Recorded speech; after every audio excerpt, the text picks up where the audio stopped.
ओम शांति। भगवद गीता में ईश्वरीय ज्ञान का उल्लेख है। ईश्वरीय ज्ञान आत्माओं के लिए है, क्योंकि ईश्वर परमात्मा इस दुनिया के रचयिता हैं और एक प्रकार से हम यूँ कहें कि हम आत्माएं उनकी रचना है। वैसे तो आत्मा को अविनाशी कहा गया है, परमात्मा भी अविनाशी हैं, किंतु क्योंकि ये सृष्टि का नाटक चलता है तो इसलिए इस नाटक में हम मनुष्य आत्माएं एक्टर की तरह हैं और परमात्मा इस अविनाशी नाटक के क्रिएटर और डायरेक्टर हैं। अब क्योंकि सारे नाटक का इतिहास एक्टर को नहीं पता होता, उसको तो बताया जाता है कि तुमने इस समय ये वस्त्र पहन के ये एक्ट करना है, लेकिन डायरेक्टर को और क्रिएटर को, प्रोड्यूसर को ये पता होता है इस नाटक की जो पूरी लीला है या स्टोरी है वो शुरू कहाँ से होती है और अंत कहाँ पर होती है। अब मान लीजिए कि एक एक्टर का पार्ट राजा के तौर पर शुरू होता है और बीच में उसकी राजाई गुम हो जाती है, साधारण व्यक्ति बन जाता है। ऐसा भी दिन आ सकता है कि नाटक की स्टोरी के अनुसार उसको किसी दिन भिखारी बनना पड़ जाए। अब एक्टर तो वही है, लेकिन जब वो राजा का पाठ करता है तो राजा की वेशभूषण पहनता है। अब जब भिखारी का पाठ करता है स्टोरी वही है, लेकिन जब वो भिखारी बनने का उसका समय आ जाता है तो फिर वो उस प्रकार के वस्त्र पहनता है। तो उसका एक रूप दिखाना कि ये व्यक्ति राजा है वो पूरी स्टोरी को सिद्ध नहीं करता। इसलिए जो क्रिएटर और डायरेक्टर है वही जानता है कि इस एक्टर को किस समय कौन से रोल करना है और उसके अनुसार कौन सा वेशभूषा धारण करना है। अब ठीक इसी प्रकार से अगर हम भगवद गीता में ईश्वरीय ज्ञान को लें तो उसमें भगवान कहते हैं कि तुम्हारे अनेक जन्म हुए हैं, तुम अपने अनेक जन्मों को नहीं जानते हो, मैं परमात्मा तुम्हारे अगले पिछले सभी जन्मों को जानता हूँ। इसका हम अपने जीवन में भी देख सकते हैं। किसी भी मनुष्य आत्मा को, ना मुझे ना आपको ये पता है कि हम पिछले जन्म में क्या थे और अगले जन्म में क्या बनेंगे। लेकिन जिसने ये पूरा स्टोरी बनाई है या जिसको इस पूरी स्टोरी का पता है वो जानता है। तो भगवान इसीलिए कहते हैं कि मनुष्य आत्माओं को उनका पूरा इतिहास बताने के लिए, उनको स्मृति दिलाने के लिए मैं आकर के ईश्वरीय ज्ञान देता हूँ। अच्छा, अब दूसरी बात इम्पोर्टेंट ये है कि ऐसे ईश्वरीय ज्ञान की आवश्यकता कब पड़ती है। स्वाभाविक है कि जब ऐसी परिस्थिति आ जाए कि मनुष्य आत्मा को अपने बहुत आदि के श्रेष्ठ रूप का तो पता ना हो और वो वर्तमान समय एक बिल्कुल ही साधारण रूप में है, वो अपने आप को वही मान रहा हो और भगवान चाहते हैं कि वो पुनः जो अपना ओरिजिनल आदिकाल का श्रेष्ठ रूप है, क्योंकि हर चीज़ के दो रूप होते हैं, एक को कहा जाता है अनादि रूप और दूसरा कहा जाता है आदि रूप। तो अनादि रूप जब कार्यशाला में आता है, जब कर्म क्षेत्र में आता है, तो उस अनादि रूप ही आदि रूप बन जाता है। जैसे मान लीजिए कोई आत्मा सतयुगी, उस सतयुग से उसका पाठ शुरू होता है, तो जब वो पाठ में आएगी तो सतयुग के देवता के रूप में आएगी।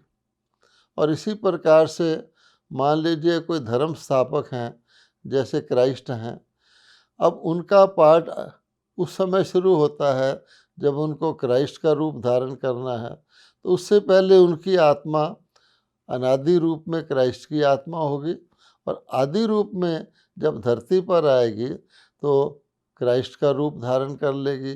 तो उनका अनादि रूप तो आत्मा का ही रहा, लेकिन आदि रूप में वो क्राइस्ट के रूप में अपना पाठ शुरू करेंगे। ऐसे ही आप बीज को ले लें और वृक्ष को ले लें, तो बीज रूप में तो पता नहीं लगता कि ये वृक्ष का पौधा कौन सा बनेगा, फिर ये फैल के कौन सा वृक्ष बनेगा। लेकिन जब वो वृक्ष बीज को धरती में बोया जाता है तो छोटा सा पौधा निकलता है, मान लीजिए आम का पौधा निकलता है, तो धीरे धीरे बढ़ने में उसमें आम ही पैदा होंगे। अगर सेब का पौधा बीज है तो सेब पैदा होंगे। तो इस बात को समझने के साथ हमें पता लगता है कि आखिरकार मनुष्य आत्मा को अपने बारे में, आदि बारे में ज्ञान की आवश्यकता कब पड़ती है।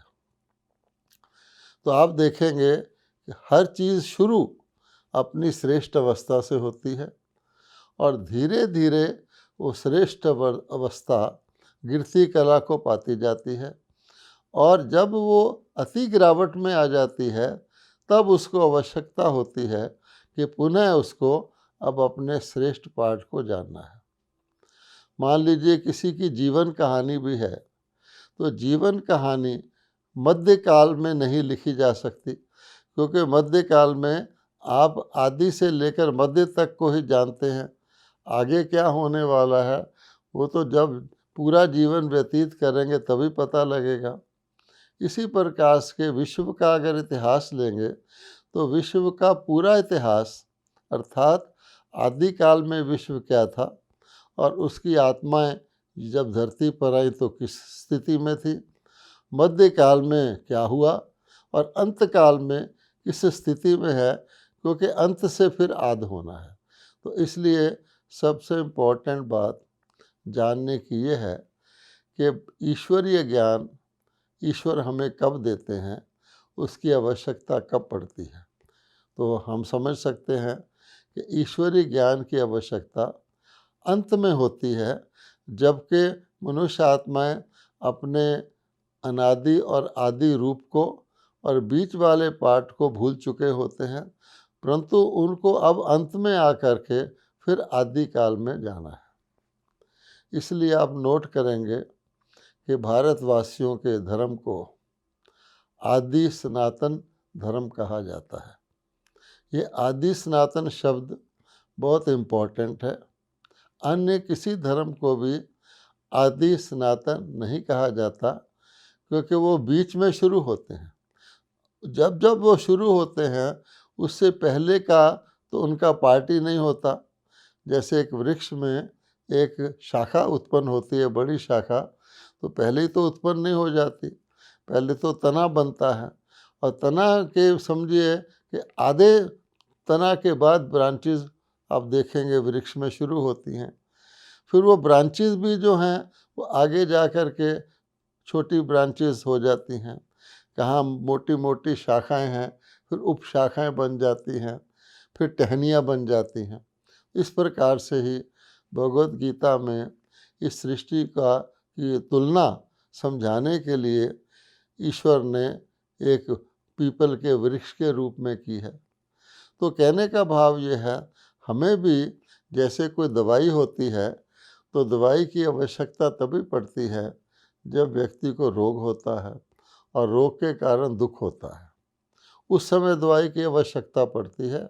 और अगर वह दवाई ठीक है तो उसके बाद वो रोग पूरा हो जाता है और उससे पैदा होने वाला दुख समाप्त हो जाता है। उसके बाद उस दवाई की आवश्यकता नहीं रहती।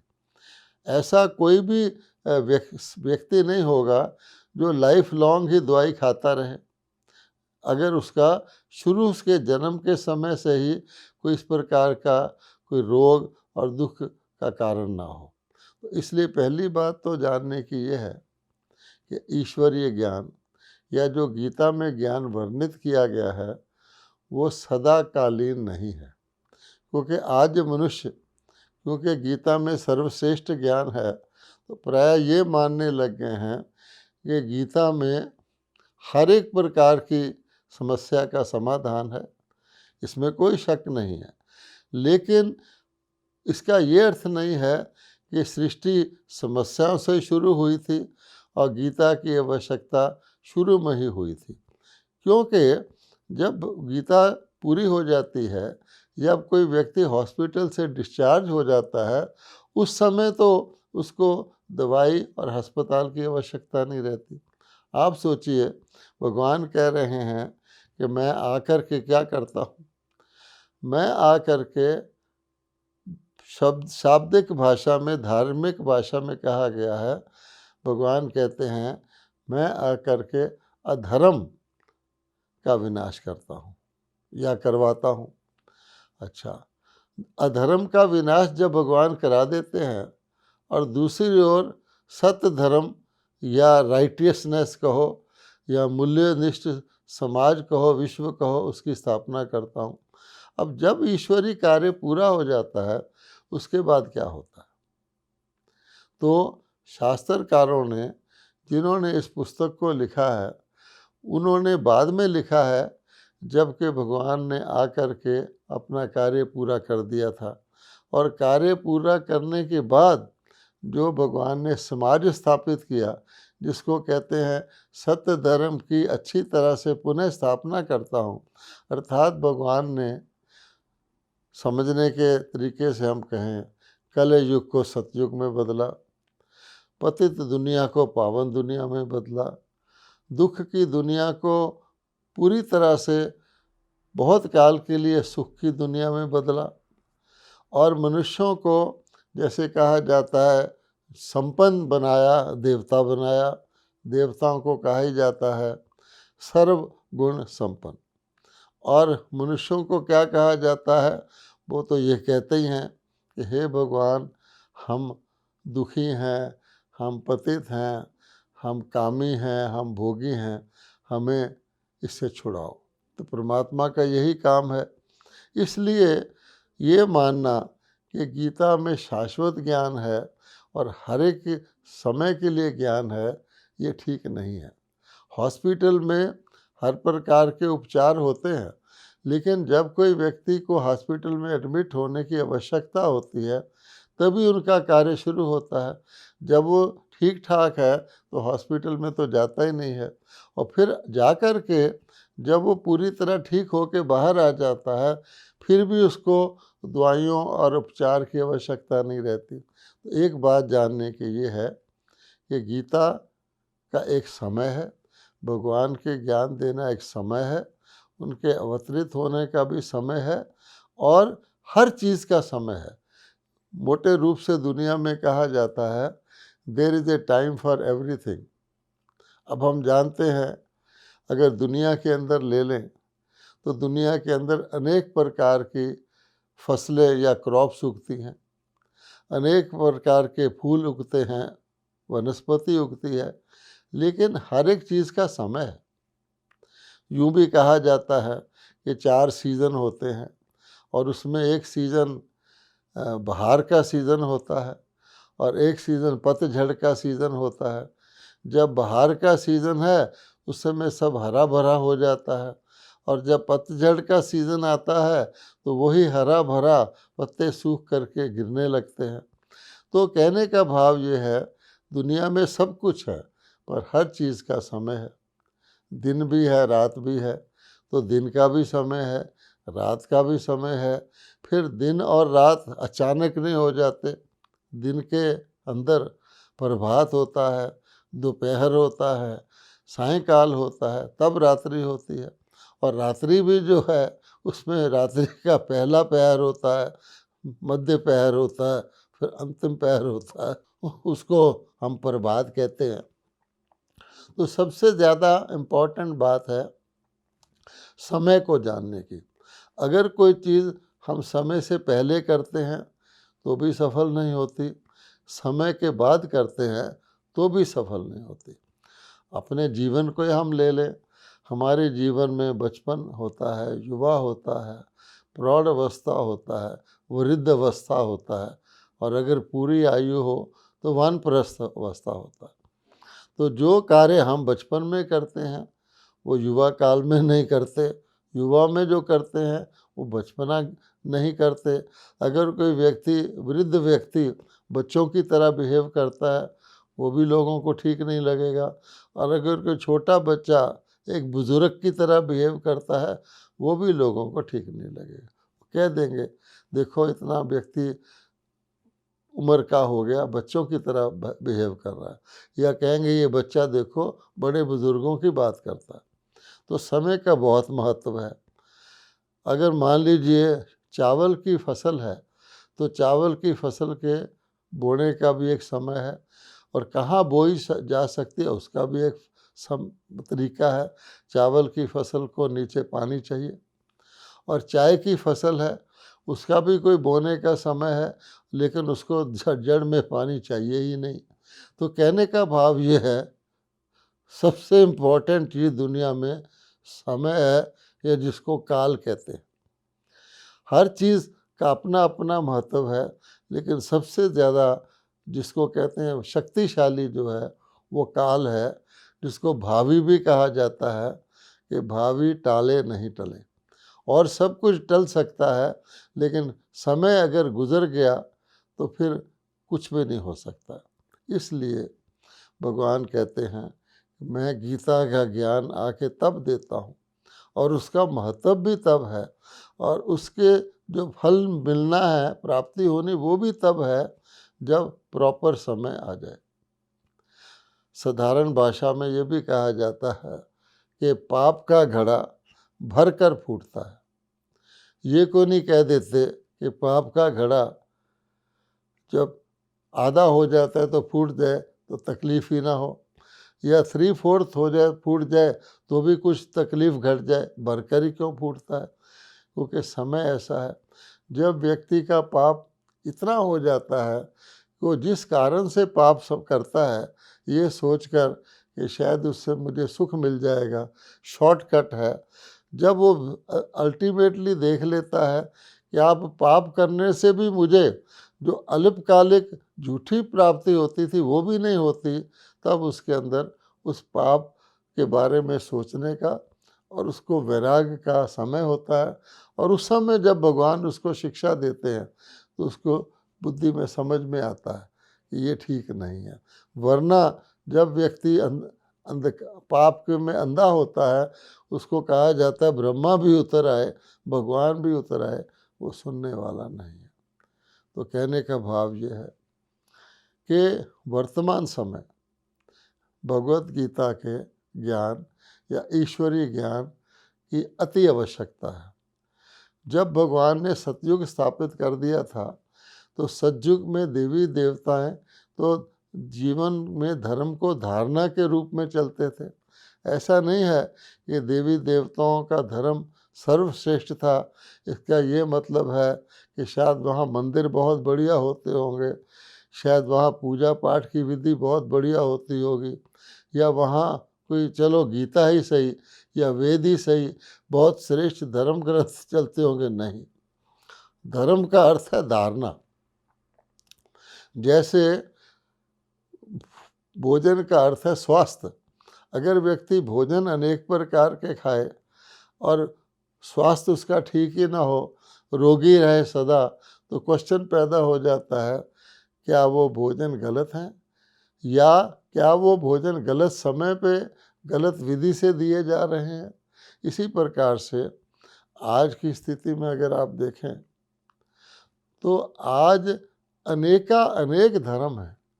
जितने धर्म आज हैं उतने शायद पहले कभी नहीं थे।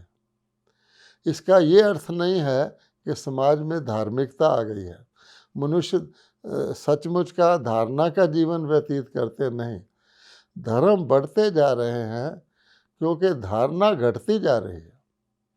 जैसे अगर किसी एरिया में हॉस्पिटल के अलावा सड़क पर भी डिस्पेंसरियां लग जाएं, मोबाइल वैन एम्बुलेंस जगह जगह घूम रहे हों, तो ये कोई स्वास्थ्य की निशानी नहीं है, ये रोग के बढ़ने की निशानी है, किसी एपिडेमिक या पेनाडेमिक की निशानी है। इसलिए भगवान के देवता बनाने के बाद, देवी देवताओं का देवलोक भारत को बनाने के बाद, जबकि भारत ही विश्व था, देवभूमि था, वहाँ पर धार्मिक विधियाँ खत्म हो जाती हैं, लेकिन देवताओं के जीवन में धारणा आ जाती है। इसीलिए देवताओं को क्या कहा जाता है? सर्व गुण संपन्न। अब जब यथा राजा था तथा प्रजा, मान लीजिए सतयुग को ले लें, श्री लक्ष्मी श्री नारायण का राज्य है, तो श्री लक्ष्मी श्री नारायण के राज्य में महाराजन महारानी तो हैं, उसके अलावा राज्य परिवार भी होगा, उसके बाद रॉयल प्रजा भी होगी, साधारण प्रजा भी होगी। लेकिन जैसे कलयुग में सभी दुखी हैं या सभी पतित हैं, वहाँ पर चाहे महाराजन महारानी है, चाहे साधारण प्रजा है, सभी सुखी हैं, सभी की आयु पूरी है। इसलिए सर्वगुण संपन्न देवताओं को कहा गया है। अब ऐसे भी नहीं है कि भगवान आकर के सत्य धर्म की सृष्टि स्थापित करें और वो जल्दी से पूरी हो जाए। जो राइट चीज़ होती है, जो शक्तिशाली चीज़ होती है, उसका ड्यूरेशन भी ज़्यादा होता है। इसलिए भगवान कहते हैं कि सृष्टि नाटक में पहले 2 युग जो हैं उसको कहा जाता है देवी देवताओं का युग, या हम कहते हैं सूर्यवंशी और चंद्रवंशी देवी देवताओं का सतयुग और त्रेता युग। तो आधा टाइम सृष्टि नाटक में तो सुख ही रहता है, सुख ही सुख है, वहाँ दुख का नाम निशान नहीं है, सबकी आयु पूरी है, सब धन दाने संपन्न है, कोई भेदभाव नहीं है, किसी चीज़ की भी कमी नहीं है, हर चीज़ भरपूर है। तो उस कारण से मनुष्यों को किसी प्रकार का, जिसको कहते हैं चिंता, भय, असुरक्षा, इस प्रकार की फीलिंग ही नहीं है। लेकिन ये भी सत्य है, भगवान खुद बताते हैं कि जैसे हर चीज़ सदा नई नहीं रहती, धीरे धीरे एक ऐसी स्थिति आती है जब वो पुरानी होनी शुरू हो जाती है। पुरानी होनी भी जब शुरू होती है तो एकदम पुरानी नहीं होती। जैसे नई एकदम अपना नयापन नहीं खोती, 2 युग लगते हैं, ऐसे पुरानी को भी पुरानापन द्वापर में शुरू होता है, लेकिन उसको पूरी पुरानी होने के लिए जिसका के पूर्ण परिवर्तन की आवश्यकता हो, उसको भी 2 युग लगते हैं। तो आप क्या देखते हैं कि द्वापर से लेकर, नाम ही है द्वापर, वहाँ पर 1 से 2 हो जाता है, वहाँ पर धर्म की आवश्यकता पड़ती है, ज्ञान की आवश्यकता पड़ती है।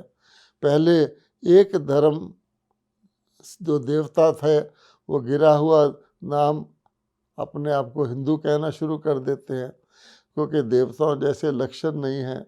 देवताओं की मूर्तियां घर में लगाते हैं, देवताओं के मंदिर बनाना शुरू करते हैं, अपने नाम देवी देवताओं पर रखते हैं, लेकिन जानते हैं कि दैवी कर्म नहीं कर रहे हैं, पावन से पतित बन गए हैं। इसलिए गीता में लिखा हुआ है कि पतित बनाने वाले विकार, सबसे बड़ा काम विकार, वो द्वापर में रजोगुण से शुरू होता है। तो ये गीता में कोई भी पढ़ सकता है।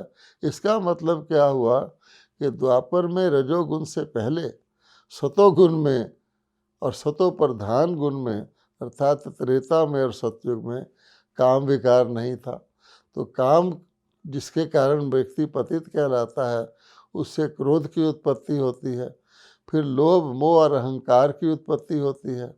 सारी गीता में भगवान ने इन 5 विकारों को पर विजय पाने का ज्ञान दिया हुआ है।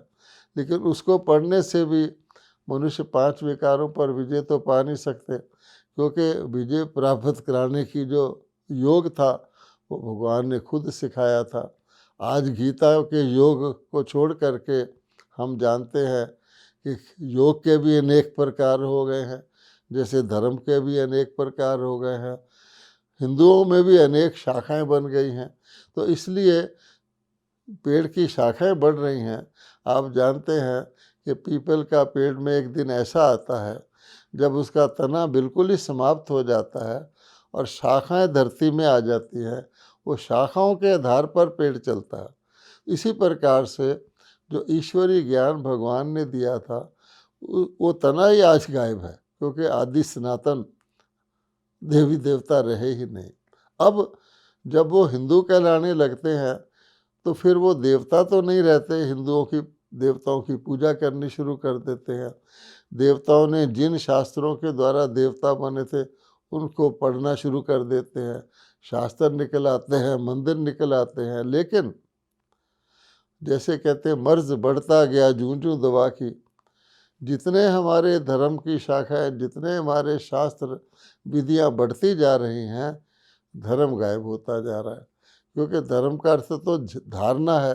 अगर कोई व्यक्ति कहते मैं इस धर्म का हूँ और उस धर्म की धारणा न करे तो किस क्या क्या हुआ धर्म का। जैसे आजकल सन्यासी हैं, सन्यासी तो अपना घर छोड़ करके पवित्रता को धारण करते हैं, ब्रह्मचर्य का पालन करते हैं, भोगी जीवन का त्याग करते हैं। उनको कुछ ना कुछ पवित्रता के कारण उनका मान होता है। आज तो सन्यासियों में भी फिर पहले सतोगुणी होते हैं, फिर रजोगुणी होते हैं, फिर तमोगुणी हो जाते हैं। कलयुग में अब सन्यास का भी क्या हाल रह गया है। कोई बिरला सन्यासी ही उन धारणाओं पे पूरी तरह चलता है। वो खुद ही कहते हैं असंभव है। अच्छा, अब उनके जो फॉलोअर कहलाते हैं, हम फलाने सन्यासी के फॉलोअर हैं। अब गुरु सन्यासी, चेला गृहस्थी।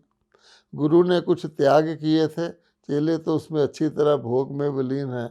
तो फॉलोअर का मतलब होता है जो फॉलो करे। अब फॉलो कर नहीं रहे, हम फॉलोअर हैं। हम हिंदू धर्म के फॉलोअर हैं, हम इस्लाम धर्म के फॉलोअर हैं, हम क्रिश्चियन। लेकिन कोई भी तुम्हारा धर्म है उसके पूरी तरह चलते हो। मैं मुस्लिम धर्म का फॉलोअर हूँ या सच्चा मुसलमान हूँ, प्रश्न ये पैदा होता है। तो जब धर्मों के अंदर भी इस प्रकार की गिलानी हो जाती है, तो जैसे कोई बीमारी की दवाई रिएक्शन करने लग जाए, उल्टा नुकसान करने लग जाए। आज ये हुआ है कि जिनको उपचार करना चाहिए, जिन व्यक्तियों को या जिन ग्रंथों को या जिन विचारधाराओं को दुनिया को ऊपर लाना चाहिए, वो ही उसकी गिरावट का कारण बन गए हैं। जैसे किसी व्यक्ति के पेट के अंदर उसका डाइजेस्टिव सिस्टम ठीक ना हो, अब उसको आप घी भी खिलाएंगे, बादाम भी खिलाएंगे तो उल्टा असर होगा। इसलिए सन्यासी भी परहेज करते हैं। भगवान ने गीता में कहा है तुम कर्म योगी बनो। अब हम कर्म करते हुए पवित्र रहें, देवता के रूप में चलें, वो तो रहा नहीं। तो क्या हो गया है, हम कर्म सन्यासी बन गए हैं। तो ये तो एक नकली तरीका है ना। जैसे हॉस्पिटल में किसी आईसीयू में मरीज़ को कहा जाता है तुमने ऐसा नहीं करना, तो बेचारा अपनी जान का खतरा समझकर परहेज़ करता है। लेकिन जो ही बाहर आता है फिर वही गलती करना शुरू कर देता है। तो कहने का भाव ये है, वर्तमान समय शास्त्र गीता की आवश्यकता नहीं है, क्योंकि शास्त्र गीता तो हम द्वापर से पढ़ते आए हैं। गीता के अंदर भी, भगवान की बताई हुई गीता के अंदर भी मनुष्यों ने अनेक टीकाएँ कर दी हैं। बड़े फ़ख्र से कहते हैं गीता के इतने अनुवाद हुए हैं, इतनी उसके ऊपर टीकाएँ की गई है जितनी दुनिया में किसी शास्त्र की नहीं की गई। ये कोई फ़ख्र की बात नहीं है। आप टीकाएँ ना भी करो, उसके ज्ञान पर चलो, वो ज़्यादा इम्पोर्टेंट है। क्योंकि टीकाएँ करने का अर्थ है कि भगवान के ज्ञान को अलग अलग दृष्टिकोण से देखना और उसके ऊपर परिभाषाएं करना, टिप्पणियां करना। इससे तो और भी नुकसान हो जाता है। कहाँ भगवान की गीता जो उन्होंने सुनाई है, कहाँ वेद व्यास जी ने लिखी हुई गीता जिसमें निराकार और ब्रह्मा की जगह श्री कृष्ण का नाम डाला हुआ है। अब भगवान ने कलयुग के अंत में सुनाई, उन्होंने बीच में श्री कृष्ण जी का जन्म दिखा दिया। भगवान कहते हैं क्या श्री कृष्ण जी द्वापर के अंदर कारागार में, जेल खाने में आए थे, या वो चित्र ठीक है जहाँ दिखाया गया है कि कल्प की आद में पीपल के पत्ते पर अंगूठा चूसते हुए श्री कृष्ण आ रहे हैं, उनके भी 2 जन्म दिखाए हुए हैं। तो भगवान ही जानता है कौन सा ठीक है। और गीता ने श्री कृष्ण जी को देवता बनाया था या श्री कृष्ण देवता ने गीता सुनाई थी, ये बड़ी डिटेल की बात है। तो भगवान ने तो साफ कहा है कि मैं निराकार हूँ, मैं बीज रूप हूँ, ईश्वरीय ज्ञान मेरे पास ही है, लेकिन मुझे उसकी आवश्यकता नहीं है, क्योंकि मैं तो सृष्टि में कर्मों में आता ही नहीं, वो अपने आत्माओं के लिए है। और वो ज्ञान मैं आत्माओं को आवश्यकता के समय पर देता हूँ, और वो समय सारे सृष्टि चक्र को सामने लाएं तो केवल कलयुग का अंत ही है, क्योंकि उसके बाद सतयुग आता है। अगर हम कहें द्वापर में भगवान ने ज्ञान दे दिया, उसके बाद तो और ही कलयुग आता है जो गिरती कला का युग है। फिर शास्त्र वालों ने बीच में प्रलय दिखा दिया बहुत लंबे काल का। तो इस पर उसके बाद फिर क्या हुआ, कलयुग आ गया और प्रलय आ गई, तो क्या भगवान ने ज्ञान इसलिए दिया था? बहुत सारी बातें हैं। अच्छा, जिन आत्माओं ने ज्ञान लिया वो तो ठीक है, मेजॉरिटी ने नहीं लिया, उनका क्या हुआ? तो ये सारा भेद भगवान बताते हैं।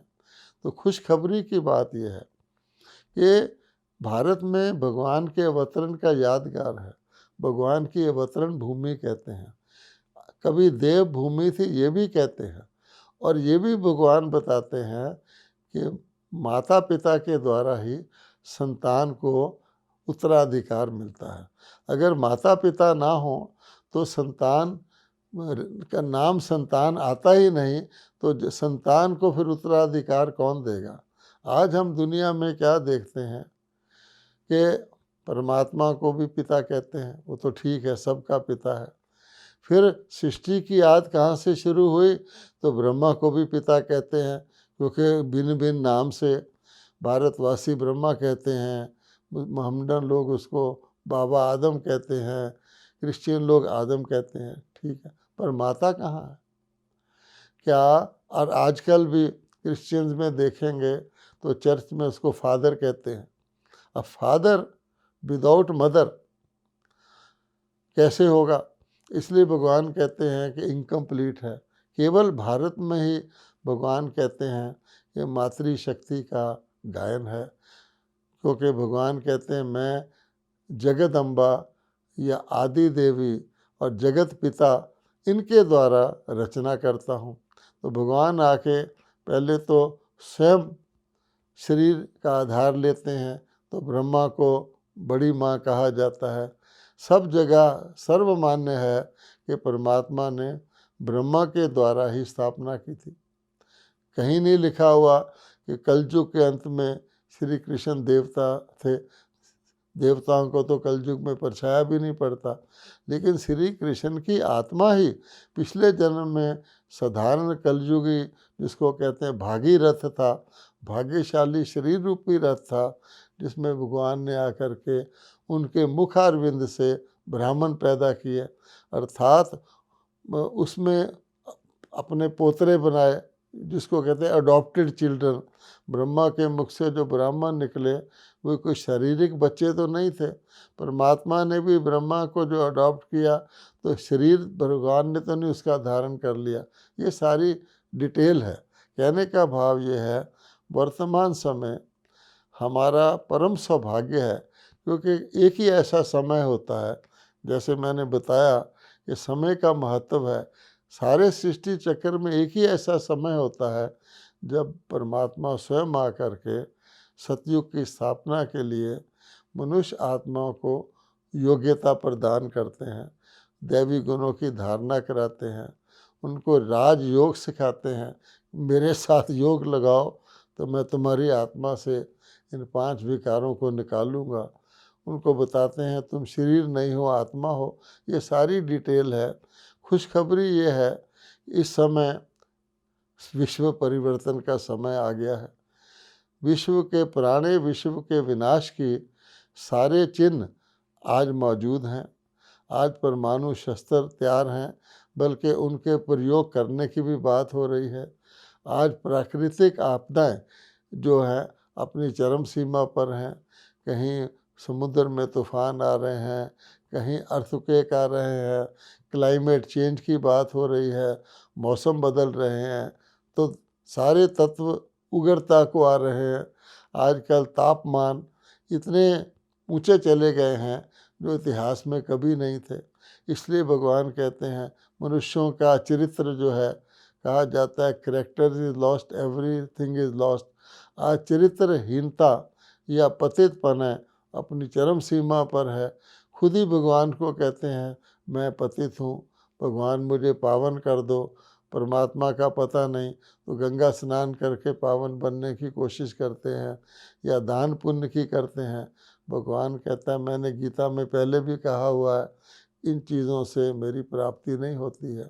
तो वर्तमान समय वो स्वयं आकर के ब्रह्मा जी के द्वारा उन्होंने, जिसको कहा जाता है गीता में लिखा हुआ है कि कल्प के आदि में ब्रह्मा जी के द्वारा यज्ञ रचा प्रजा सहित, जिससे देवता उत्पन्न हुए। ये हिंट है इस बात का, वो समय फिर आ गया है।